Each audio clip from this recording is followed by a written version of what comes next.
One. I think we're we're live. Hello, Yay, we're everybody. live. Hello. Hello, everybody. My name is Stevie K, and welcome to Drive By News. Hi. How you doing, guys? Mr. Ramon from Hit or Miss. How are you? Hi. Oh, you got some of that Seth energy today. All right. Oh, yeah, no. Wait, do that again. Do it again. Start again. Start going. Okay, yes. And 3, 2, 1. Hello, everybody. Welcome to Film Trigger. My name is Stevie K, and to my left, we have Ramon from Hit or Miss TV. Yeah. God damn it. Well, we're making fun of Seth a little bit because every time we get backstage, and like 90% of the time, whenever Seth joins in, he's like, "Hey guys, how you doing? Hey guys. Who the hell are you guys?" The ladies love me. Seth, how are you doing, buddy? But a little bit more energetic now. Yes, I'm all right. How are you? Well, I think I'm doing just fine. All right, gentlemen, are you ready to dive into some news this week? Oh, yes. Top entertainment news stories. Cool. Yes, Let's yes, start yes. in 3, 2.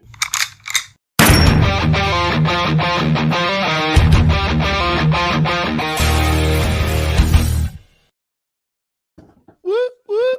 Whoop, whoop, whoop, whoop. All right. Okay, cool. Let's see here. Well, first and foremost, I have to remind everybody, it's very important that if Zack Snyder's Justice League hasn't been announced by January 1st, 2023, Ramon will shave his head live.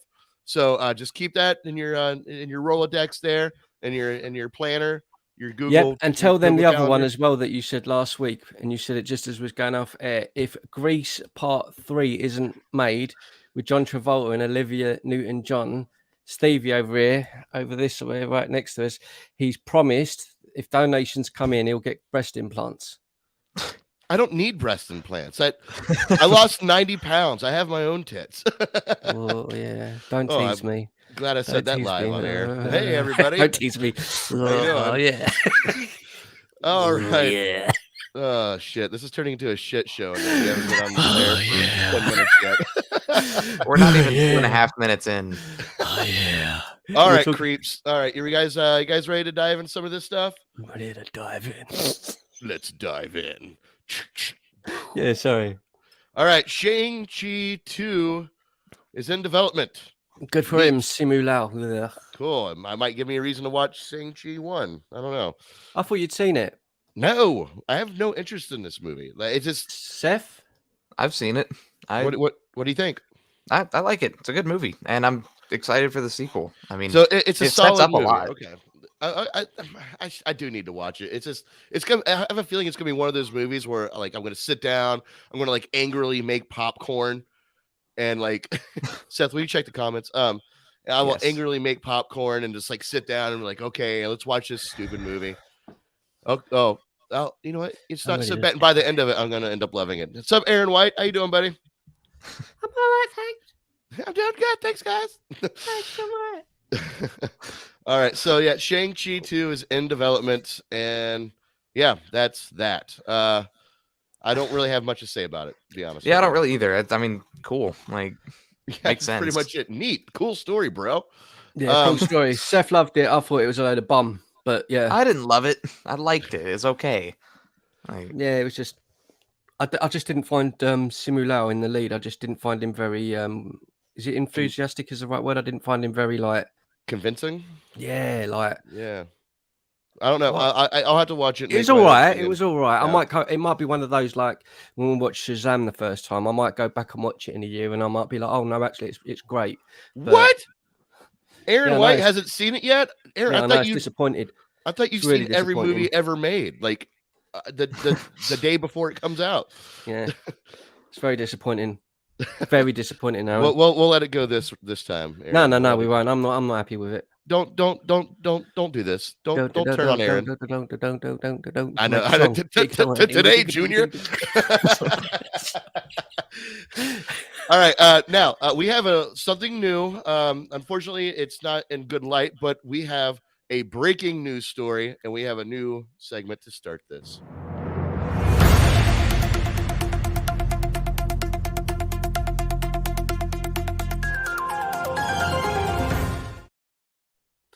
All right, breaking news story. This just in, just a couple of hours ago. It's unfortunately not something great I get to share with you, but Anne Rice, author of such books as Queen of the Damned, Interview with the Vampire, has passed away this morning at age 80.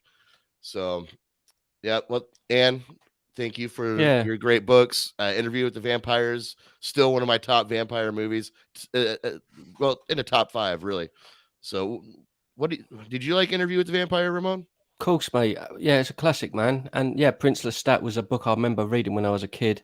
It's just Anne Rice is considered like iconic when it comes to like the vampire genre and stuff. It's sad. It is. It's another of many this year of people, writers, actors, celebrities, Right. and people that have given us content that have passed away. But yeah, Interview with the Vampire, I saw that at the theatre, and main reason I wanted to see that is because I loved what was the girl's name who was in it. She was in Spider-Man when she was older. Kristen Dunst. Yeah, I watched it for her because I loved as a kid, I loved all of her films. So that was one of the main reasons I watched it. But Antonio Banderas as well in it, Brad Pitt. Yeah, it's a great film, classic.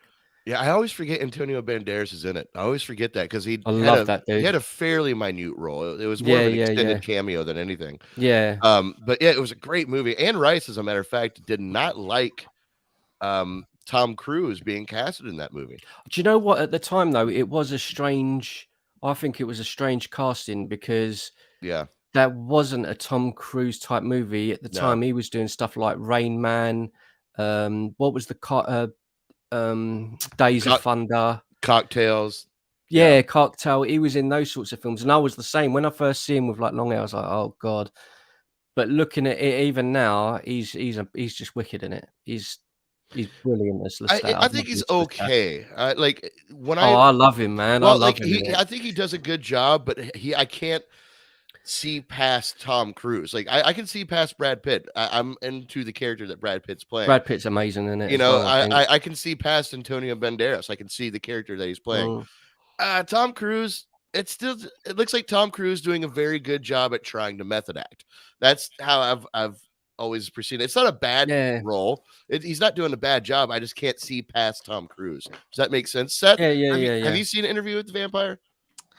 It has been a long time, and I don't even think I watched the whole thing. It was I probably watched maybe like 20 minutes of it, but yeah, no, I haven't seen it, but I do know that there's a lot of fans of the movie and the book, and some of her other books. So, I myself don't have a personal connection to the books, but I know that there are a lot of fans that do. So it's still unfortunate to hear. Well, I read it this morning too when I woke up. Oh, well, thanks for sending me the link. Well, there we go. Look, let's keep it professional, guys. Here's another thing about that. We always talk on the show about the sort of music we like and stuff like that. That movie, Interview with the Vampire, was another of the. This is so sad. This is sad that I'm even admitting this. I must have been 15 when it came out, that film. And I remember going to my local library because at the time you had the books obviously at the library, but they had an audio library as well. And you could rent out tape cassettes or albums. I got that album, on vinyl, the Interview with a Vampire album on vinyl, and I ended up buying it after that simply because I liked it so much. And that was probably one of the first soundtracks I really loved. It's got a fantastic soundtrack. That shows you how pathetic and nerdy I am, but it really does have a great soundtrack. I mean, yeah, it's like I have the Batman v Superman vinyl set in here somewhere. That story makes you sound 90 years old. I know. It sounds like so long ago that you could go to the library and and borrow. That's where I first used to get all of the stuff I'd wanted. Like you go in there and they just you went upstairs in the library, and that's where I got all my Billy Idol stuff. I got Interview with the Vampire. An Interview with the Vampire ended up being like one of my favorites, and the other one, the Bram Stoker's Dracula, as well. That soundtrack is, now we're talking about vampires, that's another one that's just phenomenal. I actually just watched that the other night. Bram Stoker's is great. The one with Keanu Reeves. Man, I'll tell you what, Keanu Reeves just. His accent's not very good, is it? No, I was just about to say he should not do an accent. What was that? I'm going, hello, my lady. Can I help you? Do you want some tea? And I'm like, well, him and Winona Ryder together, just like, but she's so sexy in that film. Oh my God. I can understand as a vampire why you would want to suck her dry. Like, sorry. Christ. Ramon, down boy. No, the blood, because he's a vampire and they eat blood. Ramon's Nothing else, nothing like that. Hey, baby, I'm gonna suck your blood. Your neck, your neck, your back. Lick my. Oh no. Miners in the house. Anyway, Seth is so quiet. Anyway, and Rice, thank you for your work. Fantastic. All right, let's move on. While Seth texts his girlfriend about how he's dealing with a whole bunch of boomers right now. How you doing, girls? Hey, how are you? How you doing? You know, Ramon, the funniest part about that is your attempt at an American accent. That's the funniest part about that. I'm trying. I was telling somebody at work about your American accent. Like it's when you do impersonations of other people, you do a really, really good job. Like Thanks. It's on point. But when you do like a basic American sounding accent, it's hard. I can tell you're trying really hard. Like, hey there, Dan. Don't come over this way, Dan. Hey, Dad. Yes, it's difficult. All right. You look so hot. See, you sound like I don't even gonna get into it. You know what? Here, check this out. There we go. Venom 3 updates from Amy Pascal. I think it's how you say her name. So Venom 3, the movie that we all just kind of knew was going to happen, even though no one really asked for it. Amy Pascal says, we are in the planning stages right now, but what we're focused on is getting everybody to come see No Way Home. Okay. Yeah, I bet those two things are connected. Right. You know, we could talk Venom 2 spoilers now, right? It's been 2.5 months. So yeah, obviously the post-credit scene of Venom 2, you know, Tom Holland was on the news screen.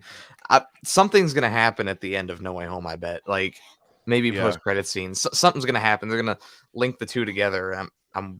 Yeah, that's why she brought that up. I bet. They're of course. I mean, Venom 3 is gonna be set up by No Way Home in some way. Yeah, I even told Ramon when we were backstage, you know, because he was talking about why do we even need a Venom 3? And I was like, well, the fact that they did that post-credit scene, like, guaranteed them another movie.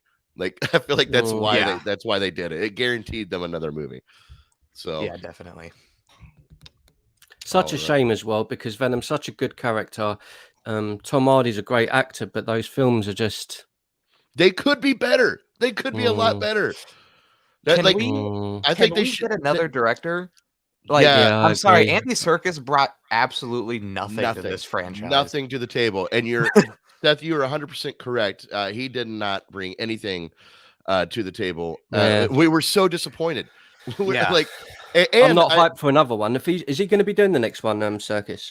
We don't know yet. I actually read. I almost put it in the news, but I did read an article that Andy Serkis is trying to make sure he stays attached to Venom for like the next foreseeable future.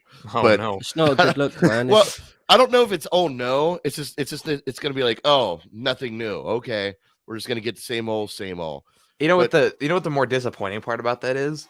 What's that? Is that people liked Venom 2, so they're gonna try and do that more, like what they did in Venom 2. They're gonna try and do that again, and that's concerning. I think it's kind. I think liked is a very strong word. I think people have really accepted it as a movie, you know, as opposed to liked it. There's like, okay, you know what? I don't want to deal with a reboot. I don't want to do. That's not really a compliment, though, is it? That's that what you just said there. That's not a compliment. What do you think of Venom 2? Well, you know what? I accepted it as a movie. Right. It's not a compliment. That's my point exactly. It's a film. It's a movie that came out. That's it. That's all I've got to say. But that's just. I think I kind of accept that we ain't going to get a good one. It'll be in another 5 or 10 years, and it will just be the case of a reboot or someone else going a different route, and we'll get one that comes out, and it'll end up being like a horror version of Venom, or it'll be a darker tone Venom, and we'll end up going, wow, why didn't they do this before? Right. You know, it'll be something like that. the thing that sucks about Venom 2 is it worries me about Morbius that's coming out, or Mobius. Yeah. I can't Mobius, Morpheus, Mobius. I can't. I can't. Yeah. All these Morbius names. is the vampire movie. Yeah, the That thing one. the thing that freaks me out the most is that Sony made this movie. This is not a I Disney know, movie, I know. but it seems a lot like Disney made it. And Mm. I'm hoping that they don't do that with their other MCU related properties. I'm not sure if they will, but it seems like they're playing it safe around the edges, just to, I don't know, make sure that maybe that's in their contract with Disney. I have no idea, but No, I understand where you're coming from. I'm the same. Like, I really want to see Morbius, but you kind of, that is in the back of my mind now. Even though I like that last trailer, I thought, wow, like the transformation, it looks cool. It could be really dark, but are we really going to get that? I don't think so. I think that will just be like a little tiny scene. We had tiny bits in the prison scene, I think, when he was escaping Carnage, and you go, wow, but that's it. It's the rest of it is, I don't know. I've got that worry too in the back of my head that it's just going to be it's a movie, like you just said. I think it's. How was it? It's a movie. That's where it sets at in my head. It's a movie. It's there. I'm gonna use. You know what? You've just created something that's going to become part of my movie reviews. When I want to say a movie is bad, and I don't want to slag off, and because you don't really want to do that when you're critiquing films. You don't want to like abuse films because it's still someone's work. That's what I'm going to say. If I don't like something, I'm going to say, well, I've seen it. It's a movie. That's how I'm gonna. It's a thing that exists on this planet. It makes the point. It makes the point, but it's in a pleasant way. We're getting Venom 3 before we can get Man of Steel 2, and that disappoints me to think about. Oh no. You're absolutely right. You're right. Holy shit. That's what I was saying before, is I don't understand how something like this gets the go ahead when there's a fan base for it. Of course there's a fan base for it, but it's not like you go on Twitter and you see, please release Venom. There's no one on there. Like you obviously you do get people, but you haven't got trending, please put out Venom 3, or it doesn't exist. Yeah, I mean, I'll tell you why they greenlit the movie. It had the biggest opening weekend of the year. There you go. Yeah. I think it made 90 million, which compared to how much No Way Home is projecting to make, that's like nothing. But it's still the biggest opening of the year so far. Well, question. So I get why they. If you Ramon and Seth, if you shut down your brain, could you enjoy Venom 2? No. I think if I shut my brain off, maybe. Like, the more I think about this movie, the less I like it. And I can tell you exactly why. Because the parts that shine, it's just like the first movie. The part that shines the most is Tom Hardy. Yeah. Tom Hardy and his relationship with Venom. Yeah. We spend way too much time away from Tom Hardy. We spend a good chunk of the movie with Carnage, who is not interesting in this movie. I'm sorry, he's not. Do you know what's crazy? Yeah, you could. If you had a different I think what Seth said at the very beginning of this, it's Serkis. We all love Andy Serkis for his work, his motion capture and everything, what he does. He's a legend in cinema. He's fantastic at that. But this movie proved that directing, I don't think this particular thing is what you should be directing, because if you had that same car, if you just took that away, if you wiped that movie out of existence, I don't know who done Logan, the Wolverine movie, and you had whoever directed that and done the same film and said, right, I want you to do Venom 2 Carnage with Woody Harrelson, Tom Hardy, go away and do your thing, and then let them come back with a film, a more serious tone film, we would end up with a bloody great movie. We just would. You've got the right cast. There's a good cast, but it just didn't. I don't know. Yeah, it just goes, and you're like, okay, there's no emotional attachment to anything. Yeah, there's no. I wonder, like, Andy Serkis, like, did you ever watch that Mowgli? Yeah, that's the one you recommend. I loved it, mate. Really enjoyed it, man. Yeah. That was he directed that. Like, that's a good film, right? Like, where's that magic? I don't know. Where's that? Yeah, but maybe that was already set in stone, so he only had to really do the outlines because the story was already told. Like, I know the Carnage story is there, but this is kind of him take his own take on things, and Mowgli was more it's kind of the same story. It was a reimagining. Yeah, like they're really all the same, aren't they? All them Jungle Book movies are really all the same. It's just a different. But no, Mowgli was a really good movie. And when Circus was announced, I was like, this could be pretty cool because he's always consistently been good. But I'm not excited for another one. Like, I'll watch it because we do this and we review films. But if they went, oh, it's out next year or 2023, I'm not going to sit here like, wow, I'm so hyped because Venom 3. Like, that's sad. I'm not saying that because I want to say it. That's sad. We should be sitting here like it's a Logan movie. We should be sitting here going, oh my God, they're doing another one. Oh my God, we can't wait. But our first reaction is, oh my God, they're doing another one. Oh, don't let Andy Serkis come back. That's what I'm saying. That's really sad. So sad. I'm not even going to watch the Batman now because Andy Serkis is going to ruin Alfred. That's all I know.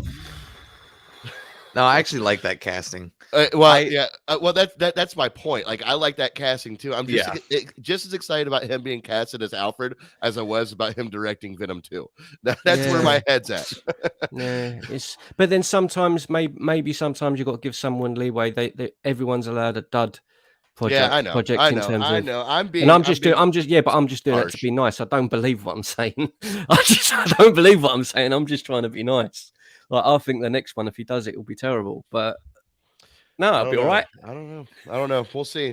Venom 3 updates. Amy Pascal just made you just talk about. Even if they did, honestly, Spider-Man, even if they did a complete switch on it now, and made. Oh, I had a dream about this the other day. Actually, I don't even know why, because it might have been because I've rewatched Carnage. I was thinking, how can they get it involved in Spider-Man, right? And this is just an off-the-cuff theory, right? So what happens is the multiverse opens up and Tom Holland in this next movie is fighting everyone in the city on that motorway and everything, and all the buildings get destroyed and crap like that. That girl that Venom's with, what's her name? Michelle Williams. Is that her name? The blonde bird that he loves in Venom. You know what I mean? I can't remember her name. He's somehow with her, and because of the destruction, similar to the Batman Superman thing, the destruction or something like that ends up killing that girl in this next Spider-Man movie. And when the next Spider-Man movie comes out, Venom goes after Zendaya and tries to punish him. And all the way through the film, you don't know why. And then you find out at the end, and it cuts back and shows the cutback of Spider-Man fighting, and you see Venom trying to save his girl, and she gets killed and crushed in a building or something. You know, I think there's one little error there. You know, go on. With with her dying from like the No Way Home destruction, is that No Way Home takes place in New York, right? And Venom lives in San Francisco. Yeah. So I think that creates a little bit of a problem, right? And I don't know where Eddie is at the end of Venom 2 in that post-credit scene, but he's definitely not in New York. He's on the beach somewhere. He's in Hawaii or something. Getting his feet up, having vacation, getting a little bromance on with But I'm not Venom, really like another film. I don't even know where they'll go with it, but it'll obviously have to be the Spider-Man thing. But I'm not like that's the only thing that makes it exciting. Maybe if that's the one they do with Spider-Man, but I don't know. Okay, I'm moving on because I'm sorry. Yeah. No, I'm just gonna be honest with you guys. I am so sick and tired of talking about Spider-Man. I'm so done with it. I'm losing excitement for the movie because we've talked about Spider-Man. It's been nothing but Spider-Man for months. Well, if it makes you feel any better, this is our last show before the movie finally comes out. Right, so... and then we're gonna talk about it more. Yeah, but then we will have actually seen it. Then we can have a review. Let's review Spider-Man. Yeah, we're not going to be talking about theories. We're not going to be. This is going to be my review for Spider-Man. Hello, welcome to Film Trigger. The next one. Welcome to Film Trigger. This is my review for Spider-Man. Everything I thought that was going to happen happened. Yay! They made billions. I give it a. I don't care. I close my channel down. Goodbye, guys. That's it. That's going to be my review for Spider-Man. It's going to be the end of Film Trigger. All right. Wow. A bit dramatic. Sorry. Dramatic. Yeah. Well, no one talked me off the ledge. Thanks, guys. All right. Yeah, just jump, man. Well, it'd be funny. Daredevil. Yes. Daredevil. Kevin Feige says, if you were to see Daredevil in upcoming things, Charlie Cox, yes, would be the actor to playing Daredevil. Where we see that, how we see that, when we see that remains to be seen. Kevin Feige. And damn it, we all know he's going to show up in that movie that comes out this week. Yeah. What's funny is that he's trying to act like Like he's we don't not know. coming. Yeah, he's trying to act like no, and he's also trying to act like, well, he could come back. Like, no, we all know he's going to come back. He wouldn't say something like this if he wasn't at least planning to bring him back. Like, why would you say that? Like, Did we lose Ramon? yeah, he walked away to do something. Oh, Yeah, okay, yeah, he's back.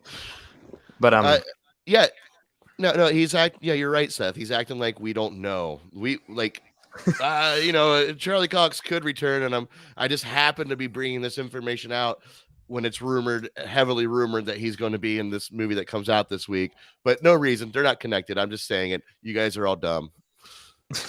That's how he's. They're finally bringing back this Netflix universe, but I don't think it'll be canon. That's weird. It's weird to think about what they're gonna do with it, but okay, so obviously it has to be canon. It doesn't. Okay, so people have loved these Netflix shows for years. Like what Daredevil came out in 2015. I finished Daredevil like less than 2 weeks ago. So like I'm still new on this train, but I'm still excited about it. You finished it? Yeah. No, I had to get the head start. You said I could. Come on, I wouldn't have done it if you didn't say that. I know. But but What about me? it makes me excited, the idea of Charlie Cox coming back. And, if you watched Hawkeye episode 3, you had that little tease with Kingpin, and who knows if he'll show up. Okay, Seth, I have a theory. You could even dive into this and do your Seth's conspiracy theory on this if you want. All of this has been planned since the beginning. Everything that they're doing right now. There's a reason. Like, why would you take such a successful show like Daredevil and completely just take it off its network? Because they started Disney Plus at the time. Because they knew they had to end that show with and bring him back later without explaining the blip, because the whole blip thing would have ruined the whole Netflix TV series continuity with them trying to say that it falls into that continuity. It would have just like completely ruined all those shows. So I think they did that, and now they're going to reintroduce them back post blip. Now, and obviously you'll hear Charlie say, "Oh yeah, the blip was hard" or something stupid like that.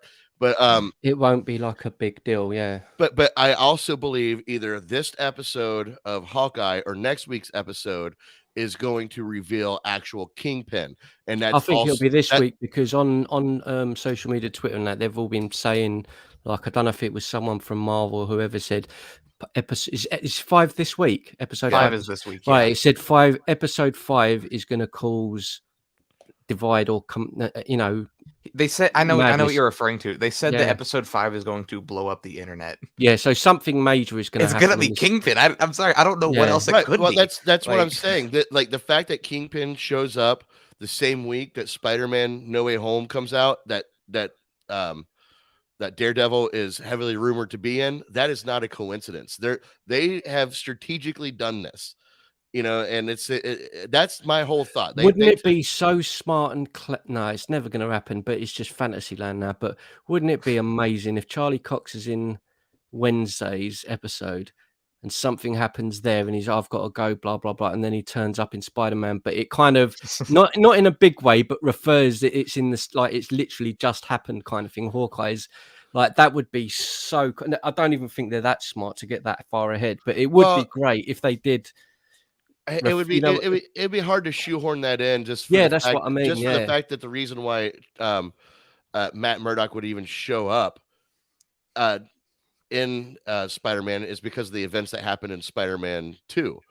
So like he would have already been seeded into that. It wouldn't have been like something happened to Spider-Man like a year ago. A year and a half ago. I need to go help him out. No, he's already going to be. Fit in there pretty well, in my opinion.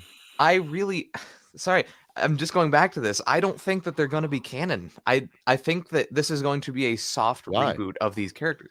because Why wouldn't they be canon? What would be the purpose of not making it canon? I can tell you a couple reasons why I think this. One, they can go back to using characters that, died. I'm specifically referring to Elektra. If they want to use Elektra, because I know people like Elektra. But is she not thingy in Eternals? Is that not her? Is that not the girl in Eternals? No. Nope. That's not the You actress. talking about the same actress? I'm sure that was I don't think so. I honestly I don't know. Let me have a quick look, because I when I was watching Eternals, I was like, oh, that's Elektra. I thought that was her. My bad. Let me have a quick look. Yeah, I'm not sure, but Seth, I still don't understand. If you want to use that as more of an example, the villain of Luke Cage, I believe season 1, he's playing Blade in the MCU, and who is in Eternals. well, okay, I see your point about it not being canon, and I raise you that it is going to be canon, but they're only cherry picking Daredevil. They're not going to dive into Luke Cage, and they're not going to dive in, these other shows. I mean, maybe I think even then they'll cherry pick things from Daredevil. They won't cherry pick Daredevil as a whole. They'll cherry pick certain things from Daredevil. Like, I don't know. I mean, and with these shows being so gory, so bloody, they're TVMA, R-rated. Like, you see people like stabbing themselves in the head with rusty spikes in that show. Like, I don't think they would want that to be like. I don't think they'd want it to be required to watch. Well, not just that, but going forward, let's say they bring back, Daredevil on Disney Plus, right? So Disney already has this issue, with Deadpool and all these more, rated R properties that they're trying to figure out where they're going to put them at that are also connected to the MCU, like Daredevil and Deadpool. So I think they're going to bring him back, and I think they're going to put him back into that same atmosphere that he was, that mature audience. And wherever they do that, it's going to be in the same realm that Deadpool will be in. It's going to be, I don't know what you'd call it, Disney for adults only or whatever. I don't know. But yeah, I think Hulu. I think it's, or Hulu. Yeah, there you go. Yeah, Disney for adults equals Hulu. So, Ramon, did you ever, was that the same actress or no? No, yeah, Seth was right. No, you know what? I just thought when I was watching Eternals, I thought it was her, but Seth's right. No, it isn't the same actress. I don't know why I thought that. It was just one of those things that occurred to me as I was watching it. I was like, all the way through the movie, I was thinking, I know her. When you just said Elektra, I was like, is it the same? But no, it isn't. Seth was right. Yeah, so no, it's not her. Right. I watched the entire Ghostbusters Afterlife movie without realizing that Olivia Wilde played the main villain. Not a clue. I read that afterwards. Yeah. Did you know that, Ramon? No, I've not seen it, but I will do now. Oh, okay. Yeah. Olivia Wilde comes back as Gozer. Villain. She's Gozer, from the first movie. Ooh. Ooh. Like me a bit of Gozer. At first, I thought he was talking about Olivia Wilde. Oh, she's hot. No, but I mean her as Gozer as well. Hell yeah. Oh, here we go. Yeah, Disney After Dark. There we go. Now on. But Hulu. no, but with whether it's canon, whether it's not, I don't know. But I'm just glad that he'll be back. I just hope that means they'll leave room for Punisher. But it's that worrying thing that it's not. I think it will be, like Seth said, somehow it'll be some sort of soft reboot, because there's no way they're going to allow Punisher, as Punisher was on Netflix, to be part of the MCU. It's too graphic, unless they put it into, like you said, with Deadpool. Yeah. They and I'd be down with that, because you can put him in there. Yeah, they have to address it. Yeah, you can put Punisher in something like Daredevil, and he can be that real angry, hardcore, violent thing, and it would be made more funny rather than like serious violent. It can be violent, but it'll be more comical. Lighthearted. Yeah. Yeah. So it's not serious, but I don't know. When I was saying put them in the same arena, like I wasn't meaning like cross them do like a crossover series. I was just meaning like wherever they Could you stream imagine Deadpool Punisher? is where they're going Oh, to stream mate. Punisher. Is where they're going to stream, Daredevil if they redo And that's the another series. thing that's worrying thing again with it not being so serious, because if Blade is a lot more not in a horrible way, but like fluffy and light-hearted, it's not going to be very good. Blade has to be dark. Blade has to be like Blade. The first two Blade movies are like two of the best ever vampire movies. I think They're they're up there brutal. with they're up there with like the great old Draculas and they're classic vampire movies. So like whatever Yeah, happens in the new one, if you don't have the same essence that like Wesley Snipes had, it's just not going to work. You just have to have that, because that's yeah, what and makes Blade so great. that's a prime example of what I was talking about. Yeah. The darker content, Disney has to address this issue. Yeah. They have to. They can't just do all Mickey Mouse and goofy movies. Like you have to have serious content because it's already laid out. You bought Marvel. Marvel has serious dark content. You can't just like true. I polish don't that know up how constantly. that's coming to light. I don't know how they're going to do it. I don't know. I don't They're know just how gonna have they're to do it. going They're just gonna have to do it, and like put like an age restriction option. Because hey, really, when you think about it, you should really have in the same. Not they're all in the same sort of universe, but when they do their own projects, you could have Daredevil, Blade, Punisher, like all of those kind of characters that are on a bit more, not mature, but a bit darker tones and 15 and up kind of thing. You can have all of those, and Daredevil and all of them, they can all still turn up in Spider-Man and do their little side bit. That doesn't mean that they have to be violent in Spider-Man and all that. It just has to be in their own individual projects. But I don't know how they're going to do it. That's going to be difficult, I think, because even if you have Blade, like if you have Blade turn up and then he's fighting, like I don't know how you're gonna. Thomas Jane's Punisher seemed to hold back its violence. We'll still have plenty. Yeah. It's. I don't know. I really don't know. We'll see, won't we, how it all goes? But I just love John Bernthal as Punisher. Like I love that dude. I love that dude. He's just legend. Yeah, I love the Punisher that's in Daredevil. I'm not a big fan of the series itself. I didn't make it through season 1. Oh boy. No, that's blasphemy. Do you know what that's like? Do you know what you've just done? Let me just. Here we go.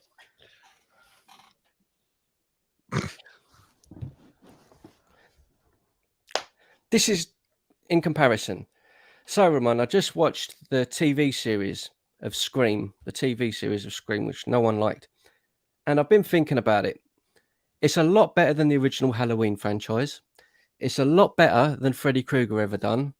And to be quite honest, that's what you've just done to me. It's not triggered. No, I'm not triggered. I'm not triggered, mate. No one's accusing you of being triggered. Listen, now you're saying listen. When I saw Punisher and Daredevil, I thought he was the coolest. Here we go. He's talking to his invisible... No. Go on. After you, Steve. No, are you and your invisible buddy done having a chat there? Oh, here we silent treatment. That makes for good. Oh, you're talking to me now. I'm a person now, am I? Well, since Ramon isn't paying attention, I'll just say that Punisher does look really boring as a show. But I've never watched it. But you know what, though? I don't plan on it. So I really hope Tom Holland dies in Spider-Man.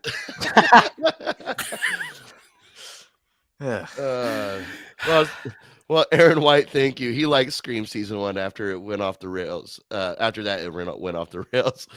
Ramon, the thing is with Punisher, the reason why I loved him in Daredevil is because he seemed like an unstoppable force, and it really set him up enough to start his own show. But when his show started, it was nothing but like a recap of all of his past stuff, which Did you watch it all? No, I watched the first. Wait! What? So you didn't watch it all? No, I watched the first 2 episodes. Okay. I watched the first 2 episodes and was so bored. I've not even seen all of Friends, but I know what happens, right? Well, no, I don't, because I've not seen it. No, I was just telling you. Have you seen it all? As a viewer, as somebody who don't make fun of my stutter. Listen, buddy. I'm not. No, as a viewer, like if you don't get me, like in the first couple episodes, I'm Yeah. not going to be interested in. It's the same reason why I almost gave up on WandaVision, because the first 2 episodes was a snooze fest, but I stayed with it, and it worked out. Maybe I should do that with Punisher. I get your point, but it doesn't change my opinion of what I was of how I felt when I first watched Punisher. I know what this is all down series. to. What's that? I know. It's all right. I know what this is all about. I know exactly what this is all about. Oh boy, what's it all about, Ramon? No, it doesn't matter. We'll save this till Christmas. No, it's getting personal. You're slagging off John Bernthal. Next, you're going to be saying like Christopher Reeve weren't good as Superman. Then you're going to be saying like Robert Downey Jr. don't have good sideburns. Oh, you think I'm doing hot takes? Like I'm like purposefully trying to trigger. No people. one dishes You Robert think he's Downey doing Jr.'s hot takes, sideburns. but here's a little bit of a thing is that most people that I've seen do not like the Punisher show. Yeah, but they all like High School Musical, so they're idiots. Wow, are you? Are you? See, I've never even seen it. It's amazing. Are you musical shaming, Ramon? Are you musical shaming? I'm not musical shaming. I think High School Musical is really, really good. I've got them all on Blu-ray. Oh yeah, I'm sure. I'm sure it's right next to your Punisher collection for sure. No, it's all not. Right. Okay, we're gonna move on here. Can we move on? Can we? How do we segue? I'll tell you what. Why don't we move on? That's a good idea, Ramon. Thank you, Ramon. That's good. I like that. You're all right. All right. Ta-da! Oh, here we go. We're still talking about Tom Holland. Right, Tom Holland. And that's the kid who's Spider-Man, isn't it? Yeah, I know. No, right? Actually, Tobey Maguire is Spider-Man. What? No, Andrew Garfield is Spider-Man. Guys, let's not do Nobody this. remembers Andrew Garfield, okay? Nobody. Well, yeah, Nobody. Oh, man, you guys suck. I'll raise my hand to liking the Punisher series. I wanted season 3. Well, guess what? You didn't get it, okay? Daredevil fans stay winning. I'm joking, Aaron. All right, Tom Holland, the least popular Spider-Man, is to star in Fred Astaire biopic. You know what? Right.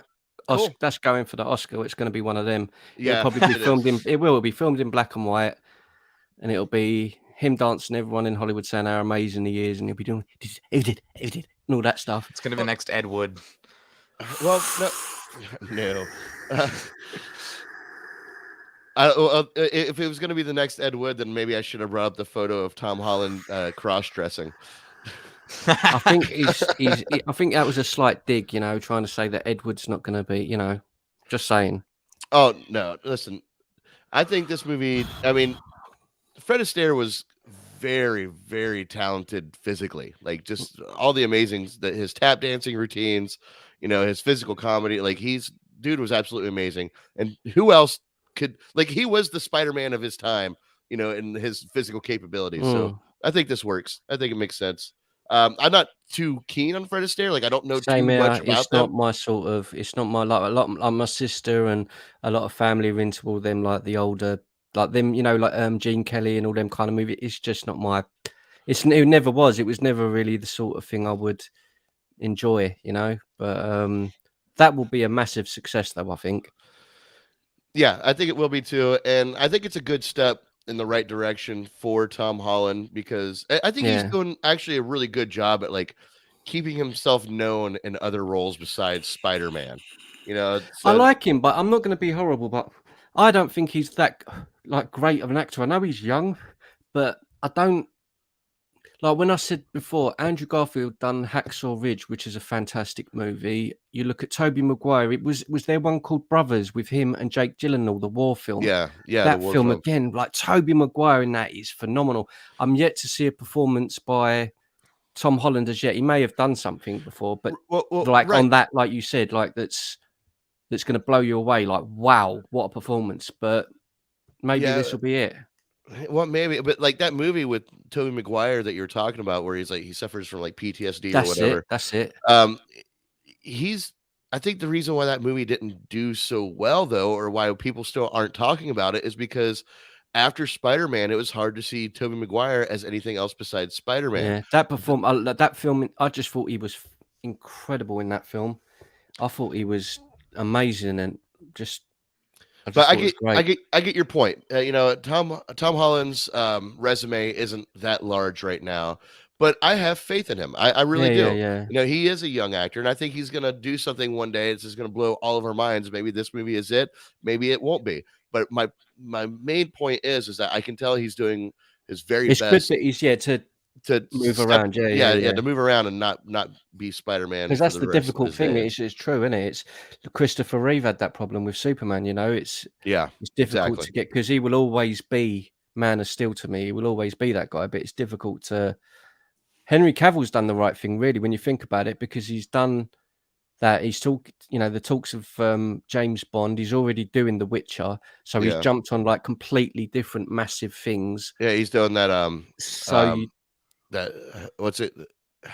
The not Sherlock Holmes, the one oh, with Enola Holmes, Enola yeah, Holmes. yeah, Yeah, he's that's doing okay. that. He's pretty good in that as well. I thought he was pretty good in that. That's what I mean. He's doing a lot of like their big level, whether they're TV films or what. Yeah, but he was kind of forced into that. Like, Was he? well, he went from starting this, DCEU franchise to like, DC coming in and going, nope, stop, Holt Hill, cease and desist. We're not Oh, doing it. sorry. Yeah. Yeah. That's it's just a disaster, isn't it? Really, but no, I think when you think about it, he's made some very, very smart moves because The Witcher is like a massive Mission it's Impossible. huge. Yeah. So even in that, I liked him in that as well. Yeah. You know, I didn't think I would, but I really like him in that. So yeah, I think Tom Holland's taken a leaf out of that book, like you say, jump Yeah. on and do other things. He'd be good in something like Mission Impossible as well, I think. Oh yeah. Yeah, absolutely. He's equipped physically to be, See, an action star. all of the amazing ones go to Mission Impossible, like Jeremy Renner. Just saying. Yeah, Jeremy Renner. Yeah, he did. Yeah, he was. Go on, say it. Great. Go on. No, yeah, he did great. Yeah, phenomenal. So anyway, Sonic the Hedgehog is a new poster and a new trailer, which I watched this morning. Did you guys watch the trailer? I've not seen the first film. Is it any good? Oh, the first Sonic the Hedgehog? Yeah, I've never seen it. So that's on my list of like. Yeah, I actually really liked it. It was a lot of fun. Nothing, like it's not gonna make cinematic history, but it was a lot of fun. What did you think, Seth? It was better than I expected it to be. Like I'll say that. Like I went in there expecting a dumb kids movie, and I got a dumb kids movie that just wasn't that bad. But I'll say this: Jim Carrey definitely carried that movie on his shoulders. Yeah. Oh, well, really? Who else is in it? I only know that he's in it. And he did it by bringing back classic Jim Carrey. Jim Carrey in that movie is the Jim Carrey from the 90s. Right. I'll probably like it then. Yeah. Seth, I can't remember who else is in that movie. James Marsden? Oh, Cyclops. Yeah, James Marsden. Yeah, him. He's in it. I'm going to watch it. He's hot. Well, Idris Elba is in this one. Okay. He plays Knuckles. Yeah. So if you watch the trailer, you get a little teaser of Knuckles. But oh man, okay. So Seth, did you watch the trailer yet? Yeah, I did. I watched it earlier. There's one thing that I'm okay. You can see Jim Carrey here, right? Yeah, you can see him here. Let's see if we can bring that down. That does he actually have that in the first movie? The no. Line? Oh, okay. No, he gets it at the very end of the first movie. Right. Okay. But watching him perform with this mustache, like flapping every time he moves his lips, was so freaking distracting. I'm honestly surprised they didn't give him a fat suit because of he's playing Robotnik. He's always been like a fat character. I'm surprised they didn't give him a fat suit for this movie. Oh yeah, they're definitely fat shaming. Way to go, guys. Aaron White saw the first one in theaters with my son and loved it. Do you know it's funny? It's not just Jews, but some of my friends as well have seen it with their kids, and someone actually even today inboxed me on Instagram and said about this trailer, and I said no, I didn't watch the trailer and do a reaction because there's no point. I've not seen the first film yet, and he was, like, you got to watch the first film. I was like, wow, okay.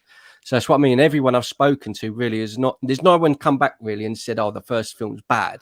They've said what you and Seth have said, like, yeah, it's a kid's film, but it was better than I thought. So I'll have to watch it then. I'm not like some. Sorry, go ahead. I'm not like some huge Sonic fan, you know. I haven't played like all the games or anything like that, but I can tell just by watching this trailer and the first movie. Like the first movie does the cliche thing where they put a CGI animal character in with all the humans. They put him in the human world, but it looks like this one is really like taking from like the Sonic side of things, like really diving into like Sonic the Hedgehog lore. Yeah, the Like, mythology. yeah, they're diving into it in this movie, and I think that makes some people excited. You know, Yeah, All right. yeah. All right, Aaron, Sonic take it easy, buddy. Thanks for sticking around with us. See ya, Aaron. Okay, so like this was Sonic the Hedgehog. That was that's when we did the double feature. That was the last time. That was last time we went to the theater until this year. Yeah, that was the last time we went to the theaters before they shut down all the movie theaters. We went and saw Sonic the Hedgehog and that piece of shit Birds of Prey movie. We Seth saw loves that. Seth liked it at first. I liked it at first, and I don't really like it anymore. I keep going back and forth on it. I've gone back and forth on it like 3 times. Only thing I remember about that movie is that damn good looking sandwich. Yeah, and the hyena. That's it. That's all I remember. Yeah, the hyena is just randomly there. Yeah. All right, so Sonic the Hedgehog 2, Ramon, I do recommend go watch the trailer and stream the movie. You know, I think that'd be a good movie, like have a friend over, you know, have a few drinks with, you know, or if you're watching a kid, then don't have drinks and watch it with the kid or whatever. So, yeah, so I'm looking forward to it. All right. Dave Bautista and M. Night Shyamalan Ding Dong. Dave Bautista is starring a new M. Night Shyamalan movie called Knock at the Cabin. Neat. Cool. I'm not M. Night, I'm kind of like that with his work. Like he'll either do a really, like I didn't see the last one, the beach one, and older or whatever it's called. And he'll either make something that ends up, they just don't always hit for me. I think he does, you know, isn't he the guy who didn't he do Sixth Sense? Yeah, that's what I mean. Like I love that film. When that came out, I thought that was a great movie. That was his debut film, I thought. He did The Sixth Sense. He did Unbreakable, which I loved. Same. And then along with Split, Same. 16 years later, and then Glass.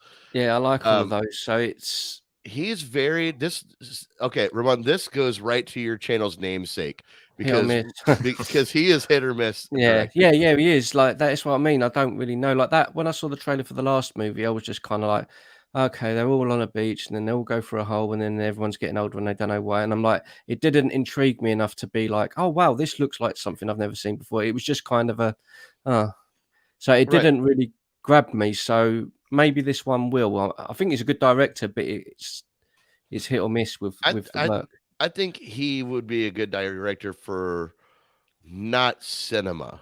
You know, I think he needs to like go down to to a streaming service and be hired to direct streaming movies specifically with a lower budget. Or even if he'd done a TV series, because he's good at doing suspense and creating like worlds and stuff like that. I think he would be good at that sort of thing. He was behind. They were going to do a Tales of the Crypt reboot. Yeah, he would be perfect for something. He was signed on for it, but then it went to the wayside. And the reason why I think that show never came about, which is absolutely crazy, is when the audiences learned that the Crypt Keeper from the HBO series wouldn't be in this series because HBO owned the rights to that Crypt Keeper. And and I think when everyone learned that, everyone freaked out and said, no, we don't want this. We don't want this without the Crypt Keeper. Yeah, well, that's horror fans are, they're hardcore, aren't they? They are. You don't mess around. Well, but again, I like Dave Bautista as well. So, we'll see. Yeah, that's pretty much it with M. Night Shyamalan. We'll see. I'm no longer super excited. Knock at the Cabin. I'm just thinking a geezer who lives in a cabin on his own. There's a knock on the door in the trailer, and you don't know what it is. Right. So it's either going to be a ghost story or he's crazy. Oh yeah, or it's M. Night Shyamalan Ding Dong, man. It's gonna be a Yeah, twist at the end. It's him knocking on his own door. yeah. That's what I mean. Because like Split and Glass, I love those movies, man. Oh yeah. Split's such a good film. Except his cameo. God damn. Oh yeah. His cameo in Unbreakable was great. His cameo in Split was good. He didn't have to be the same character, but in his cameo in Glass, he forcefully made him that same character in all three movies, and his cameo was total dog shit. It was the worst part of that movie was him like, yeah, you should listen to your son or listen to your kid. I don't know what the fuck he said, but yeah. you know, didn't you used to be a security guard back 20 years ago? Man, you really saved my life. Like, we don't know who's talking to you. Shut up. Yeah, We know you're the director. Well, get the hell out of here. Fucking. That's what I mean. Because do you know what? I know everyone probably who's seen The Sixth Sense now, who watches it now, because there's so many movies like it. They would watch The Sixth Sense and twig what the twist is straight away. They'll probably go, "Oh wow!" And I remember watching it at the theater at the time, and there weren't really anything like that. And Bruce Willis again was one of those actors that didn't do movies like that. He was Die Hard and Hudson Hawk, and like he don't do films like that. No, that's not necessarily true. He did Look Who's Talking. Yeah, but that's what I'm trying to say. It's funny. It's all silly, like campy, like jokey stuff, like or action hero. When you put him in The Sixth Sense, it caught me off guard. I think for me, when I watched Bruce Willis, that and Pulp Fiction, I think his best performance roles. Like I like Die Hard and that, but The Sixth Sense, I think he's brilliant in it. And I just didn't have a clue what that was about until the end, and I was like, oh wow, that twist at the end. It was a great twist. Whereas in movies now, that's a very, very common thing. So anyone watching that now of a younger age would watch The Sixth Sense, like I said, and just be like, oh yeah, this is obvious. But I don't know. Knock at the Cabin, maybe again. It's one of those again where you're gonna have to wait for the trailer, and it's either going to be something where you're going to be like, oh wow, this looks interesting, or it's going to be someone knocks on the door. That's it. It's gonna be him. He's gonna knock on his own door. So yeah, am I coming in laggy at all? A little bit, yeah. All right, give me a second here. Hold on. Because I'm downloading his cameo in in Glass. Wow. I'll play it here in just a little bit. All right. You like it that much? No, I hate it that much. That's is this like when everything froze and you just wanted to show us a logo of Batgirl? Yeah, pretty much. Well, I'm doing it a little differently now.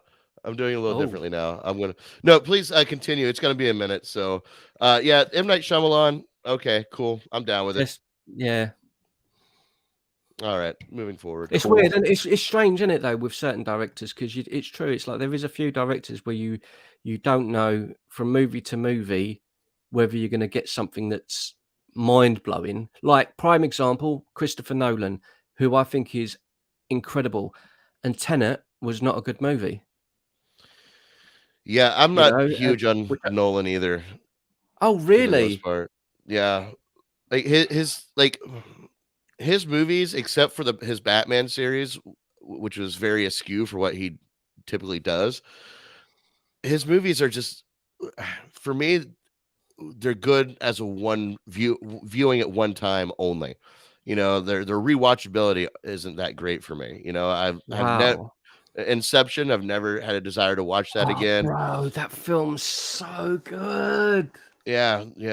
Memento, which is great, but you know, it's rewatchability. Like I love that and Interstellar. I just think are wonderful, wonderful films. Again, Hans Zimmer on the soundtracks, man. Like, yeah. But I think Tenet again is that's what I'm trying to say. Tenet has dropped my expectations of his work. Now I'm thinking, damn, maybe his best, you know, like the early magic of his directing has done that. Maybe he won't. I don't know. That's what I mean. Like now, I don't know. Nolan's next movie, is it going to be another Interstellar, like, you know, for its audience, it's going to have like this massive cult following, or is it going to be another Tenet? I don't know. So, don't know. I really don't. But I'm surprised you don't like Interstellar and Inception. I think Inception's amazing. I love that film. I've never seen Inception, actually, Really, really enjoyed or that. Interstellar, or any of that. I think you'd like Inception's a wicked film. Like people make out that it's this much more confusing movie than it is, and you'll watch it, Seth, and you'll be like, it's not that deep. Not really. It's just I think people watch it and go, oh, it's too confusing. It really isn't. Yeah, Like because we watch all comic stuff and it all goes in all these different layers and multiverses and stuff. It's just normal talk to us. So I think if you watch Inception, I think you'll be like, oh wow, this is a cool idea. So yeah, I think you should check that out, man. It's decent. I'm not saying it's bad. As I was saying before, it's rewatchability is where I lose it at. Like I just don't have any interest in its rewatchability. Yeah. All right. Sorry, I'm just trying to do something and it's not working out, but let's move forward here while we can. Colin Farrell to reprise his role as Penguin in the Batman spin-off series and HBOmax. Boy, they're really this movie better not suck. Was it us talking about this yesterday? Yeah, you and I were, yeah. Yeah. Like you said on the thing, what if like it won't happen, the movie ain't going to be bad, the Batman movie, fingers crossed, but what if it does, like you said to me yesterday, what if it does come out and it's a shockingly bad movie and they've already given this a go ahead? Like yeah, this and like the other prequel Gotham series that they're doing. Yeah, like you said, it's typical Warner Brothers. Before they're walking around the first block, they're already jumping on the next one, and it's the same as they did, like you said yesterday, they did with Man of Steel, and then the right Wonder Woman, Aquaman, and they just jumped on Justice League straight away before even planning their future, like properly, like Marvel did, like plan things properly, see how it goes, and build on it. And they're doing it again. Yeah, you're right. It might be great. Fingers crossed it's great, but Seth, do you remember what was on that 2015 Warner Brothers slate? Can I look it up real quick? I don't remember it. Yeah. Okay. The slate of movies that were announced by Warner Brothers in 2015 at that time is go on, mate. This is going to hurt me. Go on, this is going to hurt me. What they did then is what I I worry about that they're doing now. You want to read this off? Yeah, go on. Please. This is going to hurt. Go on. Okay. 2013 Man of Steel, 2016 Batman v Superman and Suicide Squad, 2017 Wonder Woman and Justice League, 2018 The Flash and Aquaman, 2019 is Shazam and Justice League Part 2, and 2020 is Cyborg and Green Lantern. And even though some of these movies are still happening, like The Flash, it's nothing like it was going to be in 2018. Like if this movie actually came out in 2018, we wouldn't be getting Michael Keaton back. He probably wouldn't be going through the multiverse. We'd probably get a regular story with like someone like Captain Cold as the villain or something. And yeah. Well, didn't they put out something about a Nightwing show too? Nightwing movie, yeah. Nightwing movie, yeah. Yeah, they were planning a Nightwing movie at one point. Batgirl, which of course is happening now, but it was completely different originally. They had Joss Whedon attached to do that. Yep. Which would have been horrific, but there's a lot of stuff that they planned and then canceled. Like I know we keep going over it, but we keep going over it, but it really isn't that it ain't that difficult, whoever's at Warner that watches any of these shows, to just do it right. You know what people want. It's just not that flipping difficult. Right. Like we have, you know what I mean? We haven't got to sit here. Look, like Seth said it at the beginning of the show.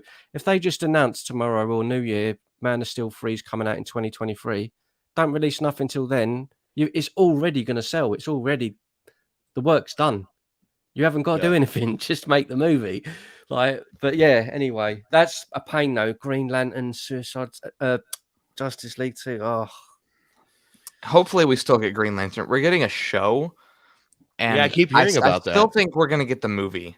Honestly, I think they're going to tie them in together. Because the rumors is that, the Green Lantern show is going to focus on like Guy Gardner and Alan Scott and those kinds of characters, while the movie will focus on Hal Jordan and Jon Stewart. I think that makes the most sense, and I can see them going that route. Again, it'll all depend on what Steve said. Say this Batman comes out and speaking like from a middle ground, the movie has to be like gigantic success. Not just like money wise, it needs to be like fans all everywhere are going, oh my god, this is like the best thing ever. And so they're I think they're jumping the gun a little bit. They should have at least maybe waited till like the first film comes out. The film comes out and everyone goes mad, and you go, make sure people like it first. Yeah. Like, because say we don't know. Say people hate Penguin. We thought people would love Joker. Jared Leto as Joker.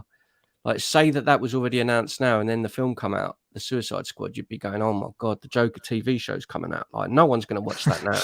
So it's that kind of. I don't know. We'll just blind faith. You could call it blind faith. Yeah. A little bit. The difference is that Suicide Squad had David Ayer behind it. This one has Matt Reeves. There's a big difference there. Some people actually like the Matt Reeves movies, like, because he did the Planet of the Apes movies. Because there was that recent trilogy. He did the second two, I think. I don't think he did the first one, but I've seen a lot of people say that's like one of the best trilogies. Like, yeah, they are very, very good movies. Yeah, they are brilliant movies. And he did the first Cloverfield movie. That's another Matt Reeves love movie. That, man. Oh, I didn't know that. I love that film. Quick question for you, since we did bring up Planet of the Apes, something I'm very curious about. Are they ever going to lead up to the actual Planet of the Apes movie in that universe? The actual as in the other side, you mean? Right, yeah. Like Charlton Heston, I thought. Yeah. I think they'll leave it. I'd really like to see that happen. With the technology you've got now, that you only need one, really, like Charlton Heston, you just need a solid, strong male actor to play. Do you know, I'd love to see in that, just off the top of my head, I'd love to see Oscar Isaacs in something like that. Because I think him on his own, because I just like him. I'm just trying to think of someone. Oh my god! I just remember Tim Burton did a Planet of the Apes movie. Yeah, of course he did. Mark Wahlberg, it was horrible. Oh my god! I saw that. I see that in the movies, and it's just... I haven't seen any of the new Planet of the Apes movies. I want to watch them, good, man. They're good, but really good. I forgot that James Franco was in the first one. It's brilliant. Honestly, the first one's amazing. Maybe it is, but James Franco's name is just an ugh. Well, James Franco also didn't really James Franco it up, because I'm with you, Seth. I'm not a huge fan of James Franco, and I know even more recently he's totally been canceled for being a complete creep. But but this movie, like, first film, he's a very basic James Franco performance. It's the first film is, because like yous, I was kind of like, because I like the originals again, and it's remake after remake. I was like, ugh. And when it came out, I was like, I really don't want to see this. And it was one of those, I sat down and watched it, and I was like, that movie was amazing. Like, it was such a well-made film.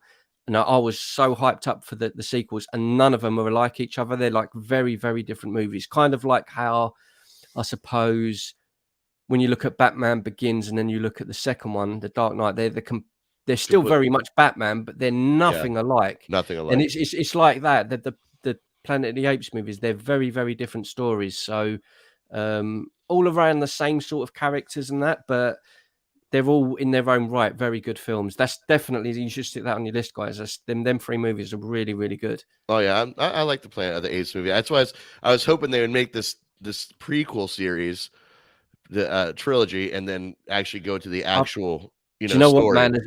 As a kid, obviously, like the original always used to come on over Christmas with Charlton Heston, which is a fantastic movie. And I remember as a kid getting really, really into them, and they got really silly. They made like 5 or 6 of them, like Dawn of the Planet of the Apes, The Rise of the Dawn of the Planet of the Apes, The Planet of the Apes Go to New York, it's the one that's the most ridiculous one, where they do end up in New York or somewhere, which is 70s, and there's all funk music, and they're all dressing in flares and shit. It's so stupid, and you probably won't watch it, so it don't matter because it's 50 years old. But at the very, very end of the movie, it's got the main girl who's in all of the movies, the main guy who's in all of the movies, so the 2 apes, and they've got a kid, and you've obviously got the bad guy. The bad guy gets their chimp, throws him in the water near a lake, and it shows them shooting the baby chimp. And I was devastated as a kid. And it's such a silly film, but that one scene in the movie, even though the film was stupid, it was so devastating to watch, because you're like, I'm gonna have to check this movie out. Yeah, the first one, the one in, I think it's, I don't know the name. Just look up Planet of the Apes, and it's like in New York, or it's got a weird name, like, but there's only one of them that's in our time kind of thing, and it's a really silly movie, but the ending is tragic. It's just, and I think all them older ones are still good at that, and the newer ones as well, especially the third part in the newer remake.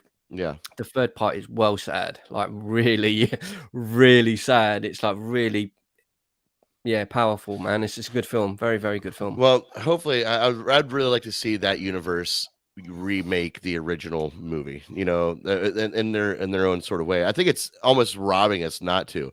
But we're not here to talk about that. We're talking about Colin Farrell. Penguin, and his role of sorry, Penguin. yeah. No. Well, speaking of Matt Reeves, we'll just use it as a segue. He's definitely got a whole big thing on his shoulders because they got 2 series spinning off on HBOmax. But now there's also 2 cuts of the Batman that are being considered. Yes, they're doing pre-screening right now, or not pre-screening, test audiences, and they're showing 2 different versions of the movie, and they're not sure which one they're going to go for. Okay. Now, the rumor is, Seth, do you know about this? Yes. Okay. So the rumor is that there's a major character that is in one version of the movie, and in the other version, this character does not exist. I want to throw this out there real quick before you move on. I see it in your in the banners or whatever. You shouldn't. I don't think you should show it. The character that it's rumored to be, because if that's true, that's huge. Like, yeah, don't spoil. I don't want to know. Yeah, I don't think you should show that. Like, no, if they're saying that there's rumored to be a character dropped in it, and they're not sure if they're going to have him, I don't want to know. Well, the actor is in the, like, he's already in the movie. He's cast in the movie, but he's cast as his role, I think, on IMDb is a detective. Connie. Spoilers. Don't be John Campia. Oh, come on. No, don't be John Campia. I see it, and I can see the intrigue in this conversation, but I really don't think you should bring this all right. up. Well, 2 cuts of the movie are considered. That's yeah, good. I don't think you should. You really want to, though, don't you? Well, I didn't think of it as spoiler because nothing's confirmed. So, well, I mean, it's the same thing with like leaks. Not diving into what they are, but those John Campia leaks a few weeks ago. Well, those technically aren't confirmed to be real, but like, come on, we all know they are. But this is a set photo. I was sharing a fan-made photo. You're Steve Rogers. You're Captain America. You don't need to do that. Whatever. Yeah, I'm being serious. Well, whatever. Black Adam has some behind-the-scenes photos. Let's take a look at these. Yeah, there's one. That's good. Look at that guy. He looks like what's his name there from The Watchmen? Yeah, no, he looks like Mr. Freeze from Batman and Robin. Oh, not there. Do we have any idea of what the sort of rating is this? Is this going to be like a more mature one? Is it going to be more?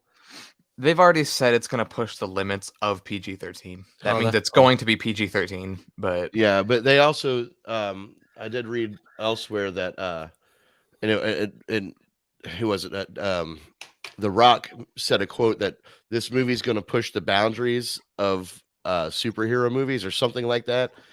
And he said, he brought up DC, and he kind of hinted at the whole Snyder Cut debacle and Justice League when it came out, and how that was so disappointing for him that they kept that on the back of their minds while making this movie. I know we said this. I think you said this a little while ago, Stevie. I'm not going to be like cheesy, but I would definitely say, without a shadow of a doubt, please Rock, please hassle Warner, because like you say, he's such a big pull in terms of the cinema. Yeah. You don't have to like all of his movies, but if The Rock is in a movie now, it's guaranteed. It's one of those. He's like hot. He's hot stuff, and like when it comes to box office, he's kind of gold at the moment. So someone like him, I wouldn't say he's got like the leeway to dictate what should happen, but if someone like him is constantly saying, I want to fight Henry Cavill, I want to fight Henry, like the more people like him get behind that, the better for Because how good would that be, man? Him versus flipping. That would be awesome. Yeah, it would be awesome if he does well in this role. Like, here's the Yeah, thing with yeah, yeah, yeah, yeah. The Rock. The Rock has always done really well because he always plays the same exact Yeah, that's true. character. Yeah, you're right. You're right. You know, this is his chance to like Dave Bautista has shown me Yeah. that he can go and stretch his ass acting muscles. What's that new one in the Suicide Squad? What's that wrestler's name, Seth? John Cena. Yeah, John Cena and Peacemaker showed me that okay, he can do better than what I've seen him in. Dude, yeah. I know what you mean. The Yeah, Rock just has switch it not up. done that Yeah. yet with me. The Rock is always just the same person. Like the funny guy. I love him as doing that. I know where you're coming Right. from, though. But that's my only little tidbit that I have with when it comes to I'd his like him to be position. serious all the way through without cracking jokes. Yeah. Right. Exactly. I think he said at one point that this movie has the most intense action sequences he's ever filmed. So like that's setting a high standard. So Yeah. Actor promotes film by saying it's the best at something. Yeah. I love that. I love his drab here though. yeah, I like it. It's cool. I'm not like with Batman. I'm not paying a lot of attention to Black Adam only because I don't want to get my hope. I'm kind of like that with DC. I don't want to get my hopes up too much.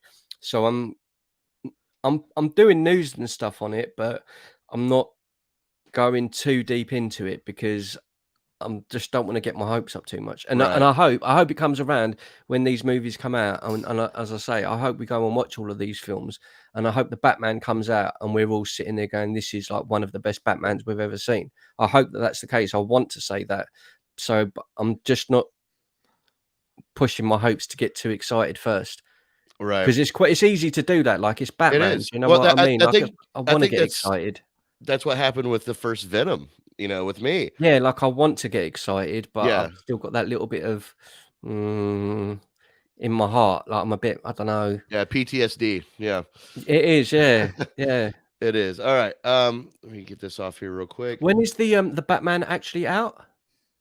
In March. Oh, it's not even that far away now. No, I think Wow. it's like early March. It's like March 3rd, I think. March 3rd. wow. Or Yeah, March, I'm looking March at 4th. the Right before my birthday. Score. I'm looking at the list of movies that are out next year. Do you want a quick fire of them? Like I've got some dates. Sure. All right. Right, January Morbius, February Uncharted, March The Batman, April The Secrets of Dumbledore, April Sonic 2, May Doctor Strange, May Top Gun Maverick, May John Wick 4, May League of Super Pets, June Woo. Jurassic, whatever that one is, Jurassic Extinction or Jurassic World. World Domination. That one. Dominion. Buzz Lightyear is June. July is Thor. July is Black Adam. October, Spider-Man Into the Spider-Verse 2. November, The Flash. November, Wakanda Forever. December, Avatar 2 and Guardians of the Galaxy Special. Aquaman and The Lost Kingdom. And then to be announced, Secret Invasion, Miss Marvel, She-Hulk, Obi-Wan Kenobi, Moon Knight, Andor. Obi-Wan Kenobi, poor guy. To be announced has been that show's been and that's to kind of like be announced. the ones without whatever the other big films are. So in general, cinema wise, there's a lot of action based movie. Like there's enough for us to talk about in the next year. Each month that there's a big movie per se. I can tell you my least anticipated movie of the year. I know mine is. God, what's yours? Maverick. I have no interest in that movie. Seth, what's your least anticipated movie of next year? Out of that list specifically? Yeah. I'd have to be looking at off the top of my head. I got Avatar 2. Why? I think it's too far. I think it's I too don't late. like the first one. I and really like it's the been first one, but almost it's, 10 years. Yeah, it's a long time. It's been over 10 years. Yeah, the first one came out in 2009. It's a long time. So, and it's I not think, like you know what? I think look at Split. Look at Split that that's came out. very different. That is very different. Sequel to Unbreakable. 18 years later. I can explain to you why that is very, very different. That was a surprise sequel that probably wasn't planned when Unbreakable came out. Avatar 2 was announced like a year after Avatar came out. What's And been the holdup? That's the problem. It's been a 10-year holdup. But Yeah. why? A whole decade. think- I don't know. I think the only reason, Seth, I would say to have faith, a little faith in it. I mean, I know if you didn't like the first one, you didn't like it, you probably won't like it. But the only reason I'm saying to have faith is just because James Cameron is, I just think he's a G. He's a bad boy. Like when it comes to when he does something like that's what I mean. It's like with this Matrix movie, like when the team behind that, even though if you're not into it, they're not going to just put something for the sake of it. They'll go in some crazy mental direction, either visually or something. You'll always come up. That's what I mean. I'm not like I really like the first Avatar, but when you go to the second one, I'm like, but by the time it comes around, I'll go and see it. I know that I'm going to be like, oh wow, like that was crazy, like because I know that he always kind of delivers. So Yeah. yeah, I have faith in James Cameron. I mean, the guy holds the record for like top #1 movies spot, like with multiple movies. He's done some killers, hasn't he? He's done some ridiculous. He done The Abyss as well. I think that's another one I love. So what's your least anticipated? Ramon? Uncharted. Uncharted, really? really? Yeah, I love the games, but I just when you look at video games that are converted to movies, there isn't really many successful ones. Like there's not in like the money wise, it might make the money, yeah, but I mean like that's because you haven't seen Sonic yet. That's why. Okay. You know, going off purely the trailer for Uncharted, I think it looks okay. Like it's what I mean. It's going to as an adaptation of the games, it doesn't look very good. Mark Wahlberg as Sully has got to be one of the weirdest castings I've ever heard. That's even weirder than Tom Holland. Should have been Nathan Fillion.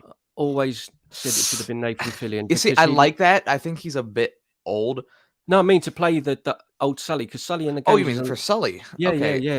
That would make sense because people wanted him to play Nathan Drake. Okay, so making him Sully instead, that would have just to have me in it would have sold the movie. Like I don't know, like I love the Uncharted games, but I'm not. It just kind of looks, just you know, I really don't mind Tom Holland as Nathan Drake. A lot of people hate that. I don't think that's awful, especially considering they'll probably want to make this like a franchise to go on for like they're doing it for a decade. So I get that casting. You know who should have been Sully though? If they could have done it, Bruce Campbell. I think he would have been a good Sully. Man, that would have been the nuts, bruv. See, look at Seth dropping in the bombs. How perfect would that have been? Oh my god! If Bruce Campbell, if I'm telling you, Bruce Campbell was in that, I would be going. That's the one I'm excited for the most because I know he would be throwing in the stupid jokes like, "Why are you doing it like this? Oh, you can't do it." Like it'd be stupid. Isn't it? He would. Oh, see, I've never played the game, so I'm just sitting back and enjoying watching you guys get excited. I've actually only played the first two. They're really good. This year is the first time I've played any of them. I played the first two a couple months ago. I started the third one, but I got my hands on the Guardians of the Galaxy game, so I started that instead. And then for some reason, I just never went back to Uncharted. So I need to do that soon. But they are good games. Just think of it. It's just Indiana Jones, man. It's just they are. It's like an Indiana Jones video game. Indiana Jones, Tomb Raider, but potentially they could be brilliant because if they're done right, like the original Indiana Jones movies, the ideas are endless, aren't they? They can go anywhere with it, but it's just whether it's just going to be loads of CGI buildings falling down and him jumping all over the place with a terrible story. I just hope we get a good story. You know, one movie that I was not excited about at all, didn't care about, but now is creeping up on my more anticipated films is The Matrix 4. You know, like because I went back and I started rewatching the Matrix series. And I was like, man, in that first movie, it's like, man, that first movie is really good. Yeah, so the first film is a really, really special film. It's a one-off. It's a one-off. It's so good. And like now I'm watching that first movie and I'm watching these trailers for the new one. And I'm like, hold on, what are they doing here? Are they going to pretty much remake that first movie? But like, I think there's going to be a slightly different way. Like, I think, yeah. I think there's going to be a lot of I think the reason I've got faith in it, like, don't get me wrong, I'm excited because I love the Matrix. I really love the Matrix. I'm excited, but I'm not. I'm more excited for Spider-Man, which I didn't think I would be because I think I know what I'm going to get with Spider-Man. With the Matrix, I don't know whether it's going to be again, it's going to be one of those I come away like, wow, what, they've really done it. Yeah. They've really flipping, or is it shit? They should have left that alone. Like, I don't know. It's going to be strange because the only issue I can see, not the only, there's there'll be plenty of issues with this movie, but the only issue I can see them running into is giving the Matrix validity. If whatever happens in that first trilogy, and like, the Matrix can just reset itself and then kind of play things out a little differently, but yeah, that would make this movie completely pointless, because what will stop that from happening again? Or is this, in other words, yeah, exactly. Is it just going to be like a rehashed start of the mission, like the mission to free people again, to overcome the machines? But then, if that was the case, if that is all it is, I'll be disappointed, because if that is all it is, they should have gone a completely different route with a completely new cast and like caught people off guard, like make it a completely new adventure. But you can have the same sort of like the same sort of story, like you just said, but a completely different storyline, new characters, don't have to be Neo, another flipping Bob, whoever it is, and it becomes a new, because it created such a unique world. I think that film, and I'll never forget the first time I see it, because I really, like I said, I didn't want to see the first film, and when I watched it, I was just like, damn, this was a good film. Like, and there still isn't, even now. There's been movies that try to do that sort of thing, like try to copy the idea of it, but to me, it's still its own thing. There isn't another movie out there like that. There isn't another film like that. Seth, have you seen The Matrix yet? I've seen the first one. I don't remember liking it too much, but it's been a long time, so I should probably rewatch it again. I really enjoyed that. I did watch the second one, and I will tell you this: what a freaking snooze fest! Oh, I love them. I've heard that the second and third one aren't good. People don't really like the second and third, but I just love them because I think it's more just a case because I like the first one so much, and it's just kind of wanting to like them, but it's not. The first one is on its own, No, the only one I haven't seen, above, it's great. I've never seen the third one, so I don't. Oh, you should watch it, man. Yeah, well, I plan on watching it. I just, so like, I'm trying to wrap my head around like how, I don't know how that movie ends, and how that movie ends. The third one's crazy. It's really going to play into even more how I think about this next Matrix movie. Yeah. So, but it's up there. It's creeping up there. Real quick, guys, before we go down our own rabbit hole here, I did have a question for you. Yep. Shazam versus Superman, who would win? Superman. Cool. Zachary Levi doesn't seem to think so. Well, he's an well, idiot. actors who play characters seem to think a lot of things. Like earlier this week, Tom Holland came out and said that his Spider-Man would beat Hugh Jackman's Wolverine in a fight.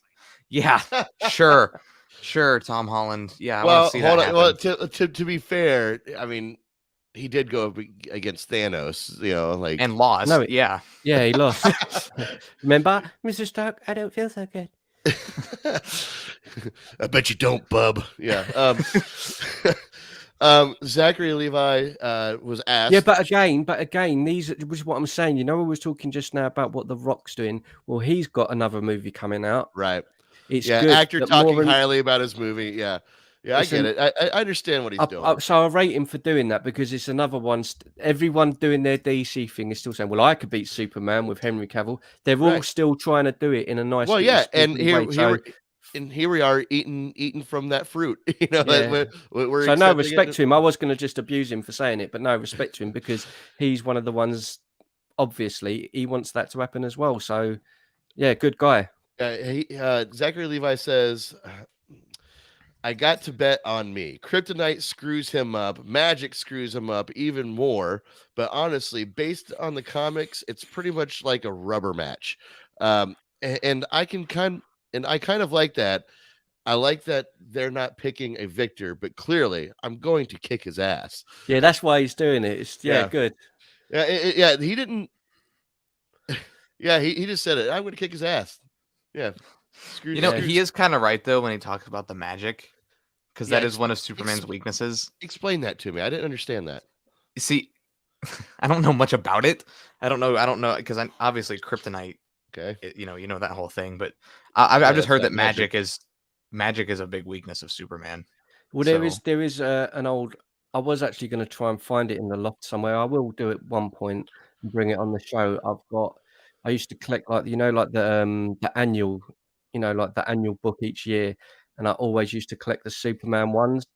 And when I was tidying up the other day, I found one from 1984 in the loft, and it's flipping the annual book, hardback book, is Superman versus Green Lantern, and Green Lantern he just destroys Superman. But the comic is so good. Like I never used like I did read comics when I was younger, but the annual books, the stories were just like big, thick, epic stories. And I just remember as a kid, and like the Green Lantern, he's like making flipping giant boulders to throw him and planets to throw at him, and then he turns himself into a clone of Superman, like an evil Superman. Like he Oh can do wow, that's pretty cool. It's the ideas in it are just brilliant within the book. But Yeah, yeah, I'd really like to know, like Zachary Levi said that magic messes him up. I'd really like to know more about that because I don't know. I don't know that about Superman. I did not know until today that magic messes up Superman. I've never seen that illustrated, and I don't really read the comics to be fair. But I've just never known that to be a weakness of his. Like oh magic, like I don't. If that's the case, then I think Black Adam might be more of a threat than Shazam. So well, let's just, as I say, with all these movies coming out, let's hope with Jason Momoa and all them, I hope that they start giving him stick as well in interviews and stuff. Because the more that they mention it, it's just keeping it there, isn't it? It's just keeping it in the back burner in like the public eye. That so more and more people are kind of like, oh, why don't we have another Man of Yeah. Steel? Because yeah, it's just why well, not? let's not Silly, forget the complete injustice that was done to Superman at the end of the first Shazam movie when they Oh yeah. chopped off his head. This is what we got. Yeah. Right there. No, but do you know what? I like that Hey though. guys, I'm gonna do the show from here now. That's a like good that, idea. Oh wow. Yeah. I'll throw this out there, though. I'm just reading this. I googled it. It says most people know Superman's greatest weakness to be kryptonite. Surprisingly, it isn't. In fact, magic gets rid of all of his biological abilities, no matter what color of sun he's under. No matter what Really? the situation is, magic is extremely effective against Superman.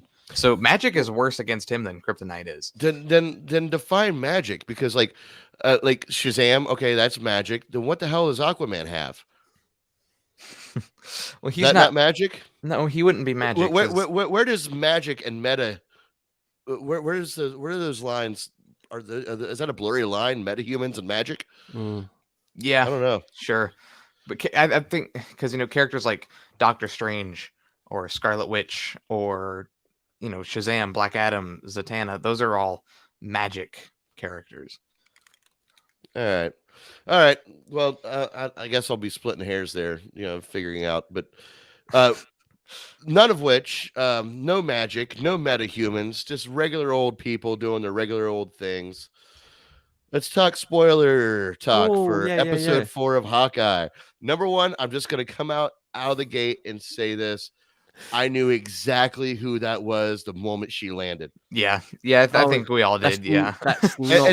And I only knew that because I went back and watched Black Widow. Exactly. And they did that whole sequence, when you put your leg out and you flip your hair up like somebody's looking at you. Yeah. Like that what you just said there at the start, that isn't what I thought you were gonna say. Oh, what did you think I was gonna say? When she's in a really no, I'm not. I've got to be good. Yeah, I agree. No, you're right. I'm wrong. I can tell by her huge superhero landing that she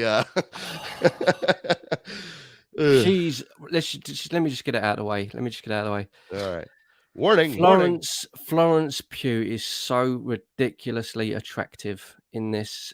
When she plays this character, I'm glad she's in it. Yeah, you're right. We all knew it was going to be her, but my God, she's so beautiful, man. She's so sexy. I'd definitely have babies with her. Yes. Over to you. Sorry. But she's it was obvious. It was glad she's in it, but I have no idea where it's going to go. Is she going to end up good? Is she going to end up bad? I only have one word to say about it. Honestly, Thick. She's the best thing that's come out. Like, obviously, I'm just saying that because I'm a red hot blooded male and everything, but she's one of the few things in the newer content where I'm like, if they do a film with her, I would back it because, obviously I'm attracted to her, but she was great in Black Widow. She was probably the best thing in it to me. Yeah. I think she was the best thing in it, and I'm looking forward to where this was going. And I don't know if it was a comic or somewhere that I read that there was a story between her and Winter Soldier, and I thought to myself that would be a damn good film. Like, if there was a story with those connected doing some sort of, I don't know if it's like a new comic or if it was an older comic, but that would be a good, because they're quite similar sort of characters, and they would be a wicked team. Yeah, that would be a good thing to. Yeah, that would be cool. I'd really like to see the Winter Soldier just like get out from, the guy new Captain America, get out from underneath him. Yeah. I don't like them together. I don't like Sam and that. I don't like them together, but I think what you're saying makes sense. Seth, what did you think of Hawkeye episode 4? I mean, it was fine. Like, I think I liked episode 3 more, but see, it's a good episode, but the problem is like the fact that the story is just now getting started. Like, it's starting to really roll. We're over halfway done with the show. We have 2 episodes left, and the story is like just now getting started. Yeah, like that's a problem with these Disney Plus shows. What do you mean? No, I think the story's done well, laying out the groundwork up until this. I agree with Seth, only because it's like when you look at the first 2 episodes, what actually happened? Yeah, we got backstory. I mean, no, yeah, I know, but there isn't really, like, you're talking 2 hours of backstory. Like, not a lot happened. Episode 3 was, don't get me wrong, I loved it. Episode 3 was the nuts. I loved it, and that's the kind of thing with these shows. It's like you've got 6 episodes, you're going to get maybe 2 that are going to be full on, and then the others are just kind of like filler. Kind of. Well, like, I guess I like it. I disagree with what you guys are saying, because, like, for me, at the end of each episode of Hawkeye, like, I had that same feeling. It was like, oh, damn, I really continue watching it. Like, I'm excited to see the next episode, and it's been like that with every episode. I was only like that at the end of episode 3. So yeah, I was like that from the first one and the second one and the third one, and now. That's good though. Oh, you're lucky, man. Yeah, I don't get me wrong. I enjoyed them, but I didn't have that episode 3 ended, and I was like, because it got going, that I was just like, I want more. And then it kind of slowed down again, which I don't mind, because you got to see some really, really good stuff between them when they're in that flat, and he's got the Christmas jumper on, and they're all just talking about things. And she said, "Oh, what about this?" And he's like, "Oh, I don't want to talk about that story." And you knew it was something personal, and I like all of that. I love all of that. But because, like Seth said, because it's 6 episodes, we've got this week, and then we're done nearly. Like, so they like get a move on. You got a lot to. Well, I think it's given me exactly what I wanted from them. Like that vibe that it gave in the commercials before we saw even a single episode. It's given me that. It's given me that. It didn't like it didn't catfish me. It gave me exactly what I was expecting. And Jeremy Renner's doing a great job right where he needs to be on television. You're such a fool, bruv. I'm not snapping to it. No, with a co-star. You did it again. Freddy Krueger's rubbish. No. I'm just saying he can't carry anything on his own shoulders. He has to have that sidekick. Do you remember when Robert Englund only got that job because no one else wanted it? Just saying, like, no, I'm not saying that. No, but he still got the job, and he still carried the movie on his shoulders, unlike Jeremy Renner's ever done that. No, but I'm not saying, like, because, like, I'm not saying that Robert Englund's not a good actor because he couldn't get any other, like, films or anything after that. I'm not saying that.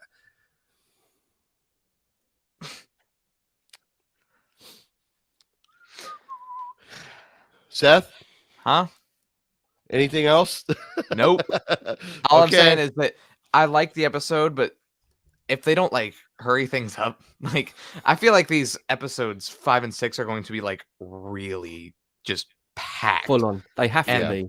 and that's kind of yeah. concerning That's because not how. you Why is that concerning? I don't because you understand. want that spread out. You don't want the first 4 episodes to be set up and then the last 2 episodes to pay everything off. You want it to tell different stories throughout the show, and then they all just kind of pay off slowly. And then of course you Well, have like yeah, a big finale, but for a show that you plan on having multiple seasons with, yeah, you do that. But like this is a little segue to get you from point A to point B. This Mm. is to get you there. Its purpose is not to tell this deep and rich story of Hawkeye.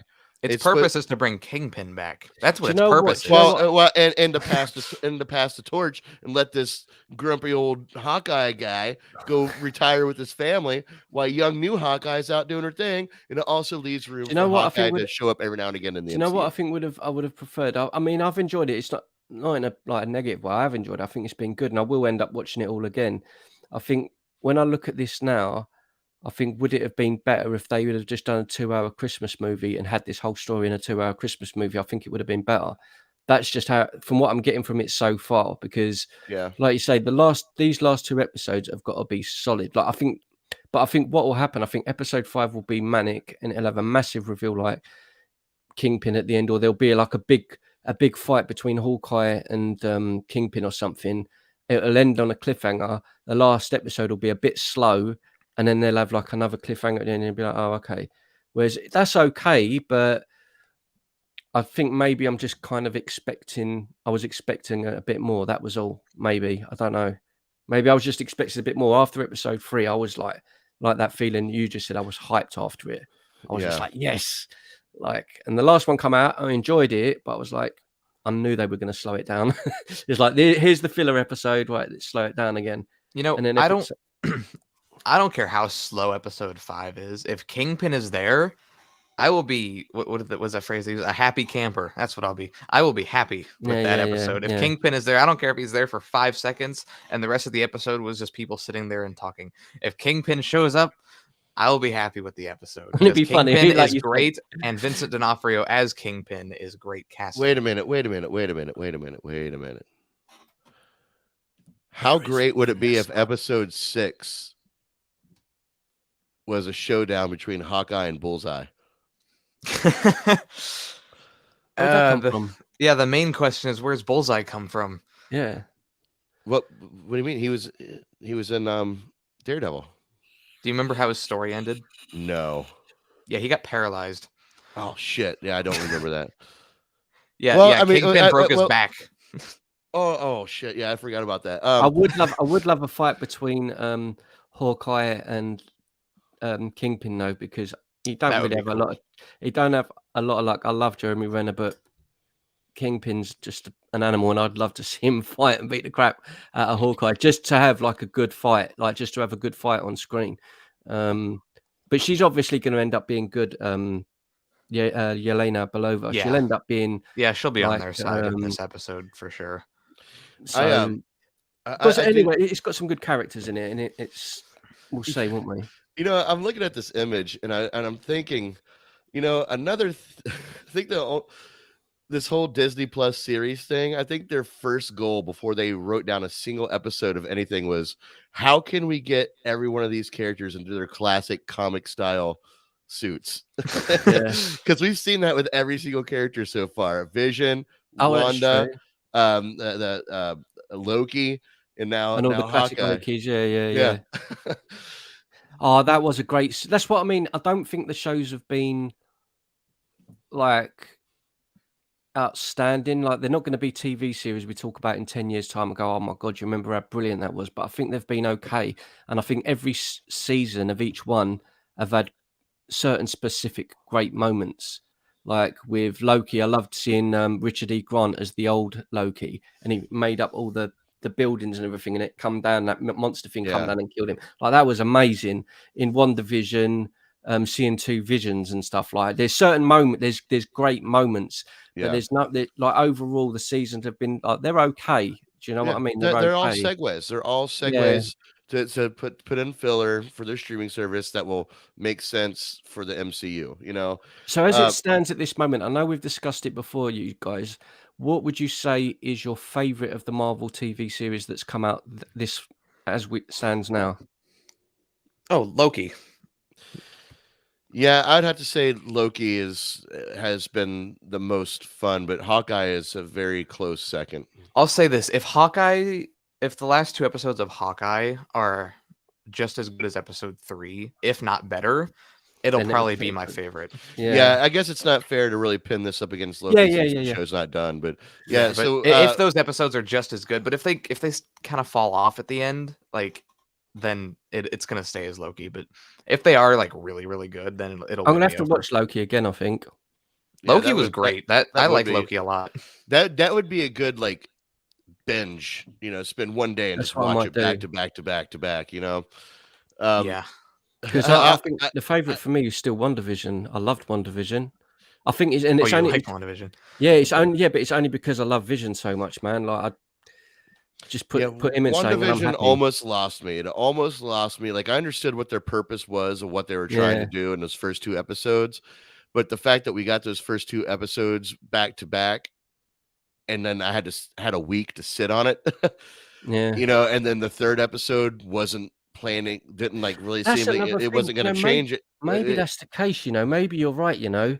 Would these have been better if, say, Hawkeye dropped the whole thing at once? Would we be sitting here with all of them saying they're brilliant? Because we don't take that into account, the break. Because I quite like the break because it gives us all time to do shows, discuss it, what's going to happen.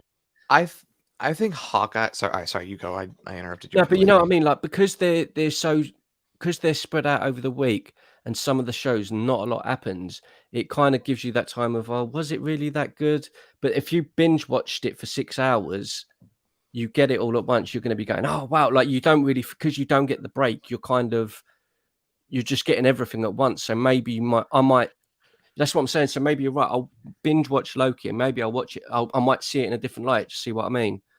Yeah, when it comes to WandaVision, it was more like, okay, we got episode 1 and 2 out of the way. Let's wait a week. And what really almost made me turn my back on the entire series was halfway through episode 3. It was still the same thing as episode 1 and 2. Oh, We're still doing that TV show. It wasn't until the very like last 15 minutes or last 10 minutes where they broke that wall and showed you what's actually going on. And then when that happened, I'm like, oh, thank God. Because like if it was going to be the same thing, just another episode, I would have been done with it, you know. But you know, yeah, go ahead, buddy. With WandaVision lost me, but not at the beginning. Like I still finished the show, but like the last like 3 episodes, no, they just lost me entirely. Like episode 7 was like the Modern Family kind of parody. That one was fine. Episode 8 was, I thought it was really boring. A lot of people really liked episode 8. That's where they showed her origin story, Wanda's origin story. Yeah. I thought that one was kind of boring. I didn't really connect with that. And the finale was just disappointing because everyone, and yes, part of that is to blame on ourselves myself for setting expectations. But the other part of that is them like teasing us with the idea of bringing in Evan Peters as Quicksilver. Yeah. And then just completely throwing that out the window. That was a complete and utter misstep. That was so dumb that they did that. That was like, we all thought, oh my God, this is how Wanda's going to open the multiverse through her madness. You know, like that's crazy. And then they're like, they just threw it away. They threw it in the trash. Yeah. As a matter of fact, you can take anything that happened in WandaVision and it changes nothing in the MCU except for one thing. 2 visions. Well, now one vision that yeah. That's the only thing that I think it's really, I'm going to be honest, man. It's just an open bias. I just love is because he's, you know, we all got our favorite characters and stuff within the MCU, and he's just like one of my, like, since as a kid, man. I could swear so much. I love that dude so much, man. What, like Vision? Yeah, man. You could just have him baking cakes, bro, and just talking about baking cakes, and I'd watch it. Like I just love Vision. I love the character. Wasn't that an episode? in one series? I don't know what it is. Do you know what it is? Yeah, there's a whole episode about him chewing gum. So I'm a big, Yeah, but I'm a Forgot big about soft. that. I'm a big softy, right? There was the end of one of the episodes, and it's the one where the bees come out. The beekeeper comes out the floor in the road, but just before then, they go to sit down in front of the TV again, and then she goes, "I'm pregnant. Is this really happening?" And he's like, "Yes, my love." And I'm like, "You're the guy." I love him. I love him. I know that's stupid, but he's just like one of those characters in Marvel that I've just always loved. So. And well, Is it, you're talking about comics and stuff too, right? Yeah, Like, yeah, yeah, yeah. He's just see, someone I really like. I just really like him. for me, and we're just gonna go down an open discussion now. For me, Vision has been one of the most misused characters in the I agree with cinematic that. MCU. I The agree with that. guy was a walking a walking Infinity Stone.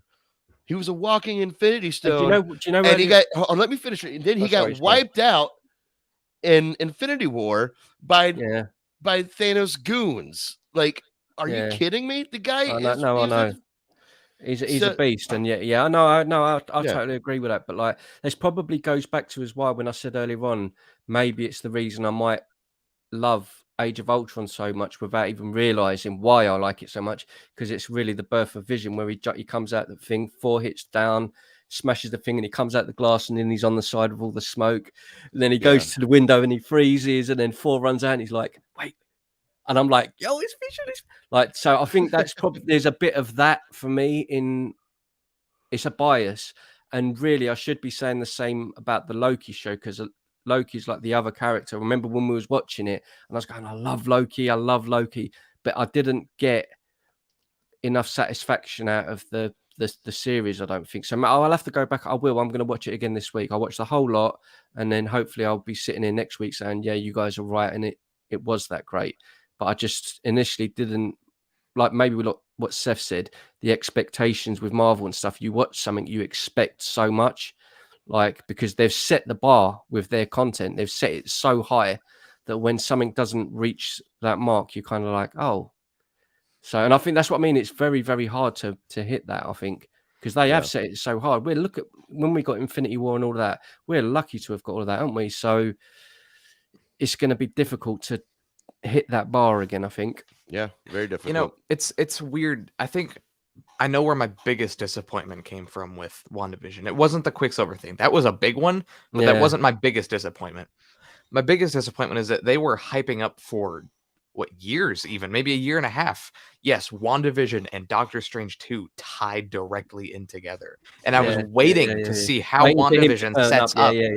Whether he shows up or what happens in WandaVision sets up Doctor Strange, and nothing set it up. No, nothing. Nothing set up Doctor Strange. It would have been nice if that part with all of her going crazy at the end, if he did turn up saying you've got to learn to control yourself, and they fight, and then he calms her down, and whatever happens, yeah, you're right. That would have been epic if he would have turned up, and we were all expecting that. You're right.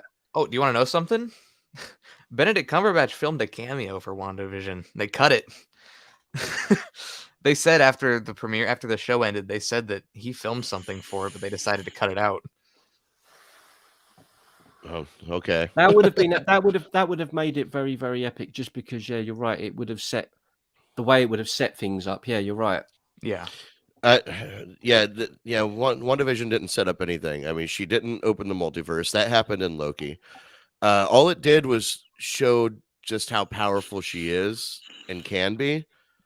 Because she did manifest, her own children. Like it's absolutely crazy. But I don't know. But you're right, Seth. The show itself was a disappointment because it didn't set up anything going into the future of the MCU. So does this mean then that Vision will return then, won't he? Yeah. Yeah, That's probably. all I care about. That's all I'm well, yeah. Because the other one went off, didn't he? So yeah, and this Vision will return, and that to me, that was the whole point of WandaVision. That was the whole reason why they made that, was so that they could introduce how you're going to get Vision back into the MCU. So, and do you think about it, no one's really spoken about that character, because really he could he's not going to be in Spider-Man, but he could turn up in, maybe he's the one who's going to, if she's in Multiverse of Madness and there's crazy stuff happening with Wanda in that movie, maybe he's the one that comes along to fight her and stop her and save the day. I don't know. It'd be a Maybe. perfect time to introduce him. Well, yeah, but does she love him? That's not the same. It's a synthetic Vision. That's a man-made Vision. Well, I guess so is Vision. Never mind. It's not the same. Is it the same? It's the same body, ain't it? Yeah. Yeah. But it's still not the same like memory unless Well, no, but that's what they did in the TV show. They kind of did a low-hanging fruit of, okay, well, this is why you got to be a good guy, love and stuff, and yeah, kind of a forgettable scene. All right, so you had a question you wanted to or something for us, Ramon. You said, even though I'm tired of talking about it, Spider-Man No Way Home. Oh, sorry, my bad. Yeah, well done. Spider-Man No Way Home wish list. Since the movie comes out this week, and what do you guys want from this movie that's not obvious? Tobey Maguire, Andrew Garfield, crap like that. What do you want from this movie? So we'll start with Seth. What do you want, buddy? So this involves Tobey and Andrew, and not my wish list isn't them being in it. We know they're in it, but I specifically want more than just for them to like show up at the final battle or something and then battle and then leave. I want to see where they're at, in their universe, whether we see it or they talk about it or something like that. I want to know what they've been up to, how their lives are going, that's what I want to know. I want to see like some emotional scenes with them. Yeah. More than just a big action sequence, which obviously that's cool. That's exciting too. But I really want to see the emotion hit. Yeah, where's Tobey Maguire and Mary Jane? Are they married? Yeah. Maybe they're married, or maybe I've heard some people say they want Andrew Garfield to be like a teacher or something, or like for like a science school or something like that. Because Andrew Garfield's more like the scientist kind of Spider-Man, so I think that would be a good direction to take him. I just there's a lot of things that people have brought up theorizing before, and I think it'd be really cool to see like what they've been up to in their universe. So, like, what if they mention villains that they fought that we didn't see? Like, Spider-Man 4 is canceled now, the Tobey Maguire one, but like we know that movie, the villain was supposed to be Vulture. So what if he mentioned Vulture? What if he's like, oh, I fought Vulture or something like that? Or maybe they Tom and Tobey talk about fighting Vulture. How they that would be weird, wouldn't it? That'd be great. Yeah. Or would it make sense? Would it make sense of why Vulture is in the new God, help me with the name, Morbius. Seth. Thank you.